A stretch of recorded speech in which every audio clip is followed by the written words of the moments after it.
સાબરકાંઠા જિલ્લાના પશુપાલકો માટે મહત્વપૂર્ણ સમાચાર સામે આવ્યા છે। પશુપાલકોના વિરોધ બાદ સાબર ડેરીએ પશુપાલકોને આપ્યા છે સારા સમાચાર।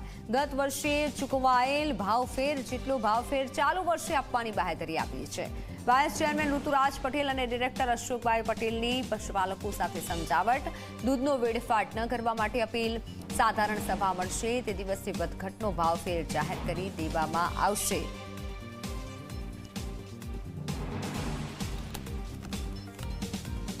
એમને ખાતરી આપી ભાવ વધારાની કિલો ફેટે 990 રૂપિયા આજુબાજુ આપવાના।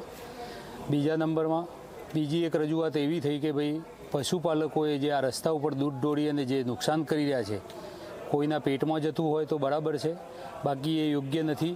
અને સરવાળે ખેડબ્રહ્મા, વડાલી અને ઈડર તાલુકાના ચેરમેન સેક્રેટરી શ્રીઓએ મળી રજૂઆત કરી, એમાં એમને ખાતરી આપી। અને બીજું કે દૂધ રોડ રસ્તા ઉપર ન દોડવું અને વ્યવસ્થિત રીતે દૂધનું ભરવું અને સાબર ડેરીમાં આપણે એ જથ્થો મોકલી આપવો એવી રજૂઆત કરી।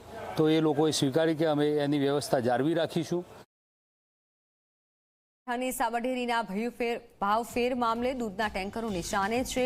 દૂધની અછત ઊભી કરવાનો પ્રયાસ કરાયો। દૂધનું ટેન્કર રોકી અને વાલ્વ ખોલી દૂધ રસ્તા પર ઢોળી દેવાયું। તો ભાવના વિરોધ દરમિયાન દૂધનો મોટા પ્રમાણમાં વેડફાટ થયો છે।